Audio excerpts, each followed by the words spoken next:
বাচ্চা গেলে রে শালা সকাল সকাল যে কেউ মুখ উঠিয়ে চলে আসছে জব ইন্টারভিউ দিতে চলছে নাকি এখন মারার বাল দিতে এসছে লাভরা।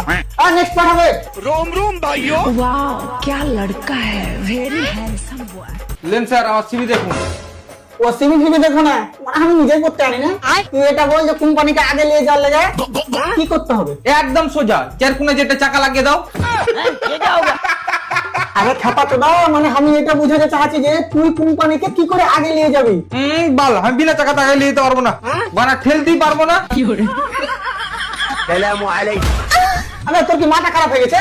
এরাকে দেখছিস, এরা পিছনে 5 বছর থেকে আমার কোম্পানিকে আগে নিয়ে যাওয়ার চেষ্টা করছে। আরো 10 বছর কাজ করলেও আগে নিয়ে যেতে পারবে না, যতক্ষণ না চাকা লাগাবে। কোম্পানিকে 1 ইঞ্চিও আগে নিয়ে যেতে পারবে না। তোর না মানে কপালে কিল দিয়ে না জ্বর করে দেবো।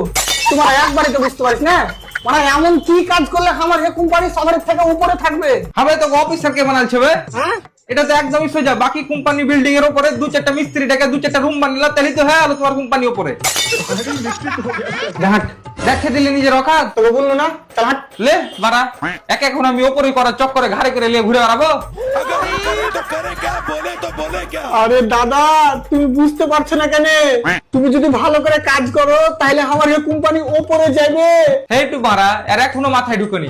আবে মিস্ত্রি লাগা, আমি কি পারবো সোজা দেওয়াল তুলতে?